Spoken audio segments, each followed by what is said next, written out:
11 Unbelievable Viking Discoveries. Number 11. Viking Ship Discoveries. The Vikings were a fairly well-organized group of Scandinavian seafarers who raided homelands in northern Europe. They obtained an advanced knowledge in warfare, metallurgy, and shipmaking. Viking longboats are quite unique and are built to be very sturdy while navigating through treacherous fjords, seas, and even oceans. They're often found adorned with a dragon's head, which would strike fear into the eyes of the enemies.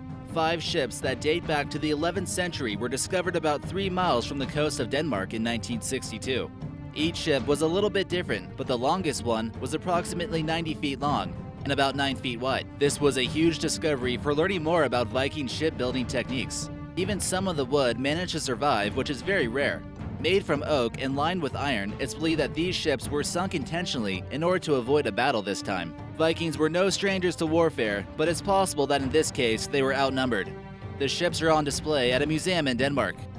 Number 10. Viking axe heads and coins. In 2012, a small tomb was discovered in Denmark of 2 men and 1 woman that date back to 950 AD. It's believed that 2 of the bodies were of upper class due to the discoveries. What's unbelievable about this discovery is that it could prove that the Vikings had some type of link with countries as far as Afghanistan. The coins you see here are not originally printed in Europe and are believed to have been from the Middle East, possibly Afghanistan. This would suggest a large network of international trading at this point in time. Other things like this ceramic jar originates from Asia. With sturdy ships and used to a life at sea, Vikings were certainly capable of traveling long distances from home. This Viking axe head was a brutal instrument of destruction and was found at the tomb. It symbolizes high status for the ones who were left to rest here. Number 9. Ulfberht Sword.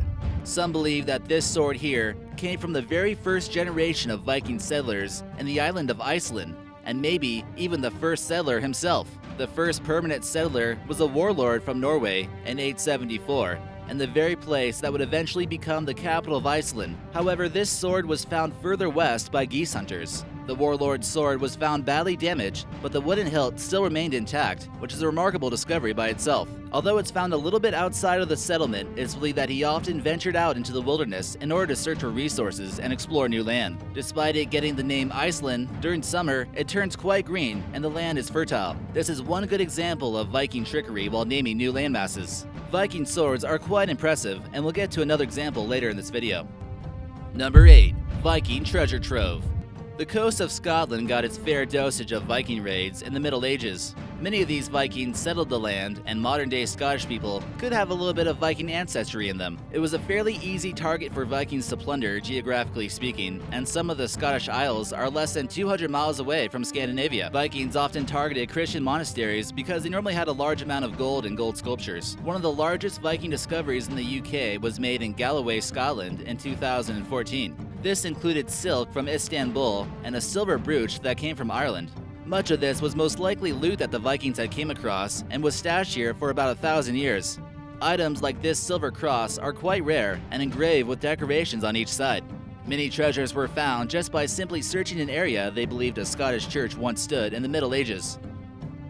Number 7. 51 Headless Vikings. All this pillaging and plundering wasn't always acceptable, and the English found it quite barbaric. So when the English had the chance, they decided to make an example out of all the Vikings that were captured near the town of Dorset in the United Kingdom. The Anglo-Saxons rounded them up, forced them to strip off all their clothes, and were promptly executed, most likely with dull swords. It probably got a little bit messy. This pit of skeletons was found in 2009, and carbon dating shows that they lived during a period when Vikings viciously fought the English between 1910 and 1030. They determined that the individuals couldn't possibly be British due to the condition of the teeth that indicated that they were raised in a colder climate, such as Scandinavia. Some seem to debate that there isn't enough evidence to support them being Vikings, and they think they might be Irish. Most signs point to Vikings, however. Number 6. The Ulfberht Sword. Although axes were the most common weapons among Vikings, swords were certainly the fancier weapon to own if you were a Viking. Archaeologists are slightly baffled by how advanced Viking swords truly are, but especially this one we see here. What was so strange about this blade was the rare purity of iron it's made from. It's believed the technology to forge metal this pure didn't exist until the Industrial Revolution. This sword gets its name for the name written on it, which says Ulfberht.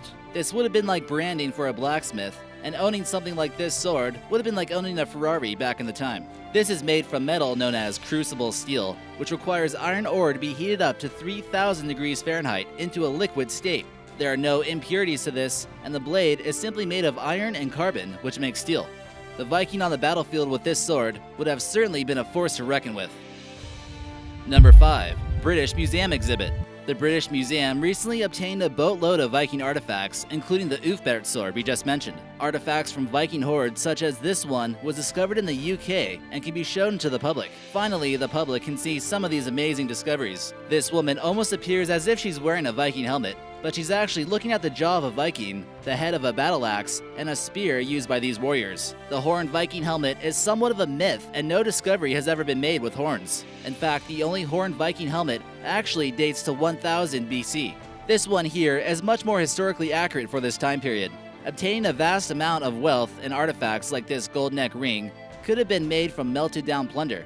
Amazing artifacts are on display that show their wonderful craftsmanship. Number 4. Hvalsey Church. Well, here you go. In case you still believe the history books telling you that Christopher Columbus discovered America, here's some physical evidence to prove you otherwise. The Vikings made it to Greenland and formed 3 settlements in the mid-10th century AD by Eric the Red. This man was given his name for his red beard and also his red-hot anger problem. Hvalsey is Greenland's best preserved Norse ruins. Settlements in Greenland only survived a few centuries due to unbearable weather conditions. His son, Leif Erikson, was credited for discovering parts of eastern Canada, which we'll get to more on this video. Many Vikings began converting to Christianity around 1000 AD. It's believed that this church here was used to host weddings. There isn't too much of it left today, but it's the only surviving Viking church in the area. Some of the other stone structures at this colony are left in ruins, but you can certainly tell the Vikings left their mark. Number 3. Hammer of Thor. Before Christianity spread among the Vikings, they certainly had their own set of beliefs. Gods like Thor and Odin were the lead gods of Viking folklore. It's told that the god Thor held a hammer and was responsible for lightning, storms, thunder, and protection of all mankind. Until Vikings were officially Christianized in the 12th century, people would accept him into their lives and wore these amulets, symbolizing his presence. Thousands of these amulets had been discovered, but no one truly understood what they meant. Researchers finally found this amulet in Denmark and realized that Thor's legends heavily influenced people's jewelry. Number 2. Viking Ring Fortress. A fortress discovered on the Danish island of Zealand, about 30 miles from Copenhagen, proves that Vikings were more than just pillagers, plunderers, and explorers. This circular, hidden fortress was discovered thanks to new laser technology and actually measures about 475 feet in diameter. This group of archaeologists dug up the site, and they believe that this was where many Vikings would train to prepare for large-scale invasions. What's more fascinating about this is how nearly perfect the circle is. This would take a fairly good understanding of geometry in order to complete. It's believed that outside would have been reinforced with wood and would have looked something like this back in the day. Number 1. Point Rosé Dig Site. An archaeologist who's known for using satellite imagery for her quest to uncover ancient artifacts, Sarah Parkak, found evidence of a Viking settlement on the Canadian island of Newfoundland. They found iron ore processing material that would exclude the possibility of it belonging to natives or Basque settlers in the area. They found 28 pounds of slag metal that was used to warm up metal before it could be shaped. In addition to the L'Anse Meadow site in Canada, this appears to add further evidence that Leif Erikson discovered the land that he called Vinland, and that the Vikings were on North American soil well before the Spanish ever made it to the west. This dig site is also the most western Viking settlement that they know of so far, and there could be more to discover from these advanced seafaring warriors.